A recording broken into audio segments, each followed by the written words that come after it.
हमने बहुत से लीडर्स देखे हैं, लेकिन कुछ लोग सिर्फ लीडर नहीं होते, वो लेजेंड्स बन जाते हैं। आज की ये कहानी एक ऐसे इंसान की है जो भारत के प्रेसिडेंट बनकर भी बच्चों के सपनों के साथ खड़ा रहा। ये कहानी है डॉ. एपीजे अब्दुल कलाम की और उनके एक वादे की जिसे उन्होंने मरते दम तक निभाया। साल 2002 डॉ. कलाम भारत के प्रेसिडेंट बन चुके थे, लेकिन फिर भी उन्होंने अपने उस मिशन को नहीं छोड़ा जो उन्होंने खुद से किया था। हर बच्चे को सपना देखना सिखाना और उन्हें उस सपने तक पहुंचने में मदद करना। उसी मिशन के तहत वो एक दिन दिल्ली के एक गवर्नमेंट स्कूल में बच्चों से मिलने पहुंचे। स्कूल बहुत ही साधारण था, न फैंसी क्लासरूम्स, न एसी हॉल, लेकिन बच्चों की आंखों में क्यूरियोसिटी थी। कलाम साहब ने बच्चों से बातें की, उनसे सवाल पूछे और अपने बचपन के किस्से सुनाए। सभा खत्म होने के बाद एक लड़का उनसे मिलने आया। उम्र होगी करीब 12 साल।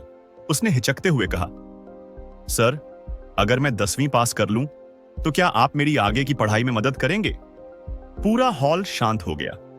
कुछ लोगों ने मुस्कुरा दिया, क्योंकि बच्चे ऐसे सवाल रेयरली पूछते हैं। लेकिन कलाम साहब ने मुस्कुराते हुए उसका नाम, पता और स्कूल डिटेल्स अपने पास लिख लिए और बोले, मैं वादा करता हूं, अगर तुम पढ़ाई नहीं छोड़ोगे तो मैं तुम्हें कभी अकेला नहीं छोड़ूंगा। टाइम बीतता गया। प्रेसिडेंसी की जिम्मेदारियां, नेशनल मीटिंग्स, फॉरेन विजिट्स, एक प्रेसिडेंट के पास कितनी चीजें होती हैं, लेकिन एक बात जो बदलती नहीं थी वो था उनका नोटबुक जिसमें उस बच्चे का नाम लिखा था। 2 साल बाद उस बच्चे ने 10वीं क्लास पास कर ली, लेकिन अब घर की हालत ऐसी थी कि आगे की पढ़ाई नामुमकिन लग रही थी।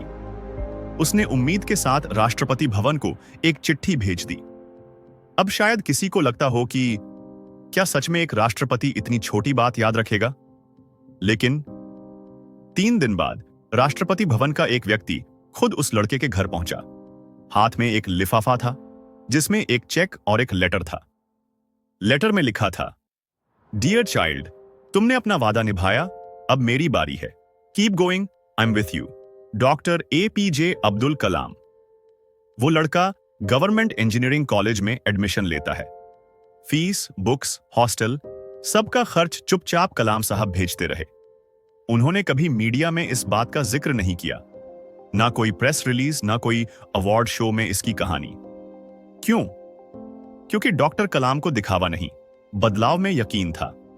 साल 2009 वो बच्चा अब एक इंजीनियर बन चुका था।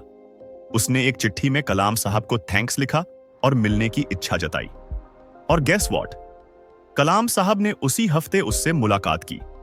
उन्होंने बस एक लाइन कही, अब आपका सिर किसी और का हाथ थामो, जैसे मैंने तुम्हारा थामा था। That's how India gross.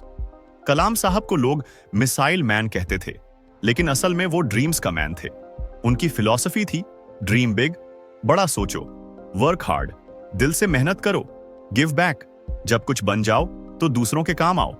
उनका मानना था कि एक असली लीडर वही होता है जो पावर में रहकर भी ग्राउंडेड रहे। एक प्रेसिडेंट जिसने पावर के साथ प्रॉमिस को भी निभाया, एक साइंटिस्ट जिसने साइंस से पहले इंसानियत को रखा, एक टीचर जिसने सिर्फ पढ़ाया नहीं, रास्ता दिखाया।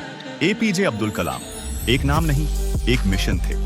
और अगर हम सब उस बच्चे की तरह सपने देखें और कलाम साहब की तरह निभाएं, तो हमारा देश सिर्फ महान नहीं, महानतम बन सकता है। True leaders don't just make speeches, they make impact. Salute to the man who lived simply, promised truly, and gave silently, Dr. APJ Abdul Kalam, forever in our hearts.